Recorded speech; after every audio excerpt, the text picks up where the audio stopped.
Attention spoiler, ne reste pas si tu n'es pas à jour dans les chapitres de ce manga. Pour les autres, bon visionnage.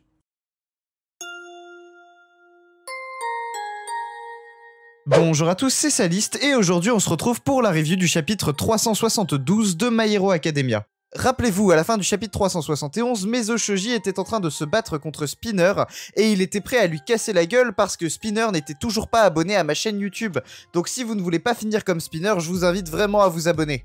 Vous êtes d'ailleurs toujours moins de 50% à regarder mes vidéos et à être abonné à la chaîne, donc tous ceux qui regardent les vidéos sans être abonnés, je vous invite vraiment à le faire, c'est gratuit et ça me fait énormément plaisir. Vous pouvez également laisser un pouce bleu au passage. Mais avant toute chose, je vais vous faire gagner une figurine My Hero Academia, et plus précisément cette figurine-là, grâce au partenaire du jour, Akemi Figurine. Donc Akemi Figurine, c'est une boutique qui vend des figurines, mais pas que. Ils vendent également des mangas, ils m'ont gentiment envoyé Chainsaw Man, et comme vous pouvez le voir, il est très bien emballé, il est très bien protégé, donc là-dessus, il n'y a pas de souci. Ainsi que d'autres figurines, donc c'est vraiment sympa de leur part. J'ai également eu une figurine de Luffy, donc c'est cool parce que j'ai que des figurines My Hero Academia, donc ça pourra me changer un peu. J'ai quelques figurines Dragon Ball, mais j'avais pas encore de figurines One Piece, et ça c'est ma deuxième figurine Naruto, donc c'est vraiment cool de leur part de m'avoir envoyé des figurines de différentes licences que je vais pouvoir mettre dans mon décor. Je vous montrerai des rendus des figurines une fois montées. Et si vous commandez au mois de novembre, ils mettront dans votre paquet exactement ce qu'ils ont mis dans le mien, c'est-à-dire un petit booster de cartes Dragon Ball Super. Ils ont également fourni dans ma commande un petit code promo pour ma prochaine commande,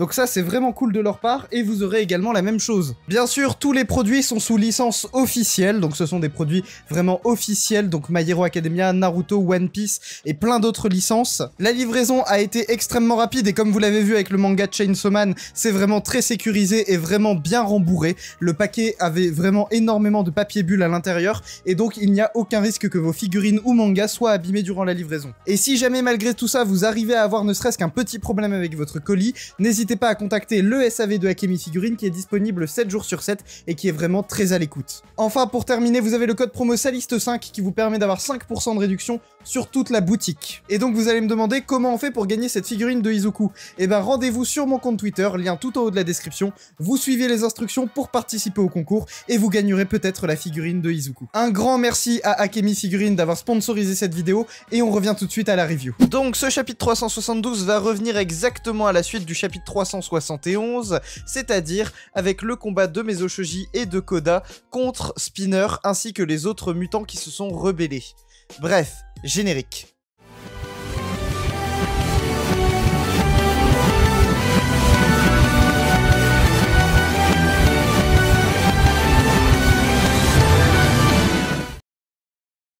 Le chapitre s'ouvre sur un flashback. Mezo Shoji ainsi que Koda sont envoyés au front, exactement là où se trouvent tous les mutants, c'est-à-dire à l'hôpital. En effet, Shoji discute avec la dame que Izuku avait sauvée la dernière fois, et celle-ci lui explique qu'elle sait que les vilains vont s'attaquer à l'hôpital, et plus précisément, les mutants vont s'attaquer à l'hôpital. Shoji étant lui-même quelqu'un qui a subi une mutation, il décide que c'est de sa responsabilité d'aller les stopper, et il y va accompagné de Koda. Et suite à une conversation entre Present Mic et Aizawa, Aizawa demande à son ami d'enfance d'aller sur le champ de bataille où se situe Mezo Shoji ainsi que Koda, et donc d'aller les aider. Il y a également une autre volonté derrière, c'est que dans cet hôpital se situe Kurogiri, qui, je le rappelle, est en fait un Nomu fait à partir du corps de Shirakumo, l'ami d'enfance de Eraserhead et de Present Mic.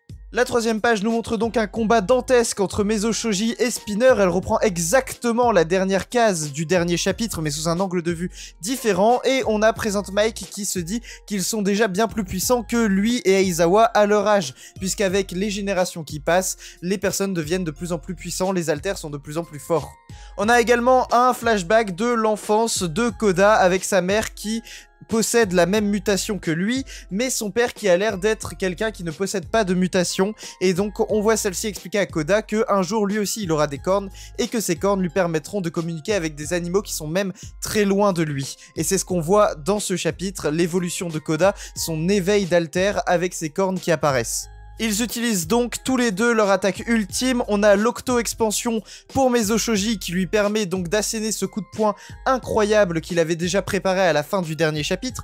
Et on a les Hitchcock Birds, donc référence au film Les Oiseaux de Alfred Hitchcock, qui est une attaque de Mezo Shoji et qui permet d'envoyer une vraie armée d'animaux volants. Alors je dis animaux volants parce qu'il n'y a pas que des oiseaux, on peut voir notamment une libellule. Donc il peut envoyer plein d'animaux volants directement dans la tronche de son adversaire. On voit d'ailleurs également vraiment un aigle au premier plan. L'attaque de Shoji touche donc Spinner et ça lui brise carrément plusieurs écailles. En fait, on voit que cette attaque a vraiment été efficace et elle a fait des gros dégâts à Spinner. Et ensuite, il lui pose la question, il lui demande mais qu'est-ce que tu veux protéger avec ce corps géant et ses écailles? En fait, ici, il lui dit tu ne te bats pas pour protéger quelque chose ou défendre une cause. Tu te bats uniquement pour créer de la violence et des dégâts. Et c'est un peu ce que son corps retranscrit puisque le corps de Spinner est vraiment composé d'écailles tranchantes et il a une apparence monstrueuse qui donne plus à Spinner un aspect de monstre qui veut se battre plutôt que quelqu'un qui essaye de défendre une cause ou de protéger les siens. Et la page se conclut sur Mezo qui dit ne cédez pas à la haine, ici en référence à, on le voit sur la case juste à côté, Aoyama qui était un élève et un camarade de Mezo Shoji mais qui a cédé à la haine et qui a cédé à All for One sous la pression. La page suivante, il continue son speech et nous dit vos enfants seront leur prochaine cible, ne laissez pas la vengeance vous perdre par pitié, la haine ne disparaîtra jamais. Ici ce qu'il faut comprendre c'est qu'à combattre le feu par le feu, on ne fait qu'attiser les flammes finalement.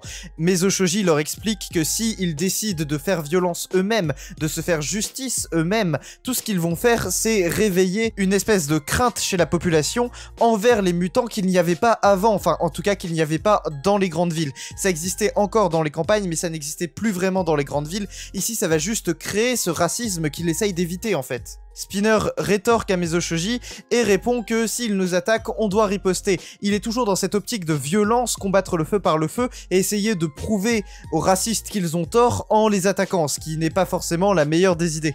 Et malheureusement, ce speech de Spinner fonctionne tout à fait. La population continue de se battre pour la Ligue des Vilains et décide de foncer encore en direction de l'hôpital. On voit d'ailleurs une armada de policiers essayer de les calmer. Et sur la toute dernière case de cette page, on peut voir un policier dire s'il continue. Et c'est là qu'on voit le dénouement un peu sur la page suivante. On voit donc une arme, un pistolet dans la main de ce qui semble être le policier qu'on vient de voir. La case suivante sous-entend qu'il y a eu des tirs. On voit 2 onomatopées de tirs. Donc on comprend que les policiers ont cédé également à la violence face aux manifestants qui sont pour la Ligue des Vilains et ils ont tiré dans la foule. Le problème, et c'est ici une vraie analogie de notre société dans le monde réel, les tirs de la police ne vont faire que créer plus de colère de la part des manifestants. Si jamais quelqu'un est blessé, si jamais une personne ayant subi une mutation est blessée à cause de coups de feu de policiers, on pourra du coup associer ce coup de feu à une attaque raciste de la part de la police, ce qui n'est pas le cas ici. Il essaie juste de se défendre, ce policier, et il essaye d'empêcher les civils d'attaquer l'hôpital, ce qui est normal. Mais encore une fois, tout est une question de point de vue et c'est ici un débat très complexe que Horikoshi nous soumet. La page d'après nous donne une information assez importante que All for One avait donnée à Spinner juste avant le début de cet arc de guerre. Il lui dit Kurogiri doit être à la tour de recherche, quand tu l'auras atteint, joue un enregistrement de ma voix ou celle de Tomura, l'alter de Kurogiri terminera cette guerre. Et donc ici on comprend que Kurogiri fonctionne exactement comme Makia. Souvenez-vous, Makia se réveille uniquement s'il reçoit un ordre de All for One et par extension de Shigaraki. Et ici ça semble être la même chose pour Kurogiri qui semble se réveiller uniquement à l'appel de son maître, c'est-à-dire All for One / Shigaraki. La page suivante nous montre un Spinner enfant qu'on n'a jamais vu jusque-là et on voit qu'il n'avait apparemment aucun rêve, il pensait qu'il ne serait personne, mais ici il dit qu'il peut devenir quelqu'un, pour Shigaraki. On arrive sur un panel très symbolique où l'on voit Spinner qui dit « Regarde les gens qui me suivent » et donc on le voit seul sur ce panel, mais on comprend ici que les gens qui le suivent, ce sont toutes ces personnes révoltées, tous les mutants qui adhèrent à sa cause. Sauf que Spinner n'est pas le seul à être dans l'hôpital et à être à proximité de Kurogiri. Une voix au fond du couloir dit « La voix de Shoji les a atteints et il ne sera pas ton dernier recours » et l'on comprend sur la dernière page qu'il s'agit de Present Mic. Et donc cette dernière page nous montre Present Mic et Spinner qui hurlent en direction de Kurogiri. Spinner dit donc Kurogiri, mais Present Mic hurle Shirakumo. Et on ne sait finalement pas à qui il va répondre en fait. C'est ici que c'est déterminé. Ici nous saurons enfin de quel côté se situe Kurogiri. Apparemment, selon All for One, son alter permettrait de mettre fin à cette guerre, mais de manière à ce que les vilains gagnent, j'imagine, sinon il n'aurait pas dit ça comme ça. Donc en fait ici, est-ce que Kurogiri est encore dans ce corps, ou est-ce que c'est Shirakumo qui a enfin repris le contrôle de son corps originel? On ne sait pas, mais en fonction du camp vers lequel il va se tourner, c'est sûr que ça aura un grand impact sur la suite de cette guerre. On peut voir les avantages que cet alter, l'alter de Kurogiri, pourrait apporter aux héros, mais également aux vilains, et ce n'est pas négligeable.